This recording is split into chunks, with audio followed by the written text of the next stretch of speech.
Welcome back, everybody. Well, it was embroiled in controversy, including reports that in 2009 it hosted only 2 shows: Julian Mokoto's Moneymaker in August and Ntsieng Mokhoro's Olive Tree in September, despite being given millions by the government. But in an effort to revive the once glorious 121-year-old Windybrow Heritage House, the Market Theatre Foundation has reopened the doors of the Heritage House following extensive restoration work. The foundation started by appointing actress Nomalanga Nkosi as the centre's new administrator and has followed that with the appointment of Keituletse Keitu Gwangwa as the centre's head. And Gwangwa joins us now to unpack her vision for what's been dubbed the hub for excellence in Pan-African expression. A very good morning to you, Keitu. Thank you so much for joining us and welcome. Good morning. Good morning. Thank you. Now, what does it mean personally for you to be appointed the head of such a historic event?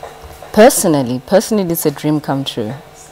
This is a passion of mine, and to be able to be part of creating such a valuable space to our society, creating the vision and the face and the identity of that. It's an enormous task, but it truly is a dream come true. Yeah. And speaking of vision, what is your vision for this place and how do you plan to revive it? So being dubbed the Pan-African Center of the Arts, I think, is the most critical point in that, because where the Windybrow is stationed in our city is such a Pan-African hub within itself. There is essentially Hillbrow is a landing place for people around the continent and in our country as well. True. So the culture in that space is rich, essentially, and we want to tap into that and engage the people in the community and see what collaborations we can make on an artistic space. I would love Windybrow to be the nucleus or the center of the Pan-African conversation on that level and be recognized in our country, continent, and around the world as a place. What went wrong in the first place?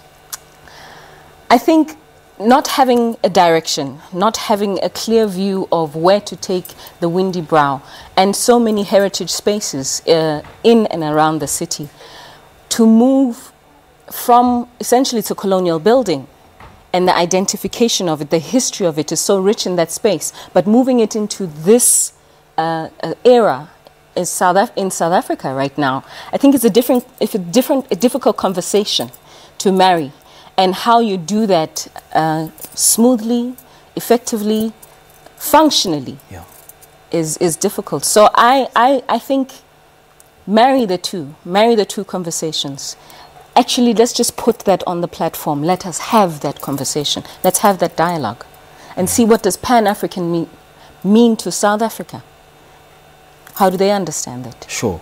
Now, how will your previous experience in the arts help you to, to implement your duties and your role expeditiously? And what is on the top of the to-do list at the moment? Oh, I have a great passion for indigenous arts, African arts around the continent. That's where my love grew. It started in about 2005, and I then created a program around Africa's Zazi where we want to teach children about the arts around the continent, but indigenous art, identity, and have pride in who we are as a people. And I want to bring that experience and that exposure that I've had, the people that I've worked with, what they've taught me, into this space. What is first on the agenda? I think opening the space up to the community, to the community close to us and the community at large. Okay. Because it's difficult, because of the history of the Windybrow, people still have that perception that it is dead space, or it's inactive, it's dangerous, and all of the perceptions that come with that space.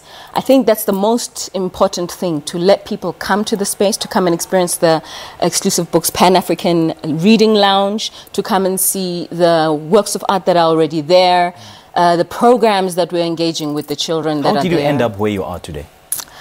I started with a production that I worked with Mbonyeningema and my father. That was the NEPAD commissioned Sing Africa Dance in in the State Theatre. And what we plan to do there is to work with artists from, and we actually got artists from all over the continent, from Mali, from Senegal, Ghana, from Kenya, and they contributed their part to the play.